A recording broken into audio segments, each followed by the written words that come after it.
C'est un homme en colère qui nous fait visiter la justice de paix de Saint-Josse. C'est mon bureau. Et donc, la première des choses, c'est le plafond où il y a eu une fuite importante. Il y avait presque plus de 2 cm d'eau qui se trouvait au sol. Là-dessus, nous avons signalé à la commune, évidemment, les travaux qui devaient être faits, qui à ce jour, depuis plus de 4 ans, même plus, n'ont jamais été faits. Des radiateurs bloqués, chauffant à fond autant en hiver qu'en été. Des locaux sans détecteur incendie, ni au rez-de-chaussée, ni au premier étage.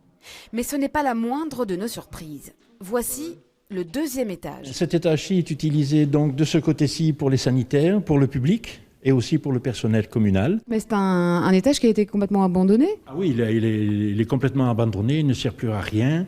Mais le pire reste à venir. À l'occasion d'une visite sur place du service communal des travaux publics il y a 6 mois, suite à une plainte concernant des fuites d'eau, Christian Lambert découvre le 3e étage.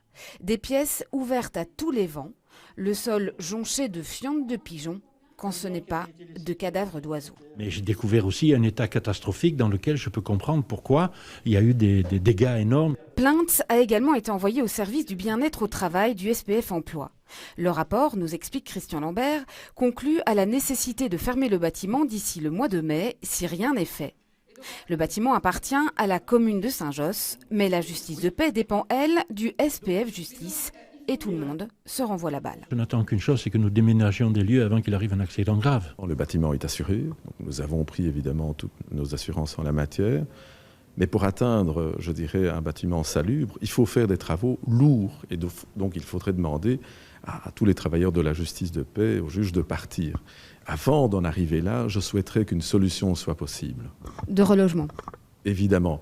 Mais je n'ai pas la responsabilité du ministère de la Justice ni de la Régie des bâtiments. Du côté du fédéral, la Régie des bâtiments, chargée de trouver un nouveau site, nous explique qu'elle le cherche toujours.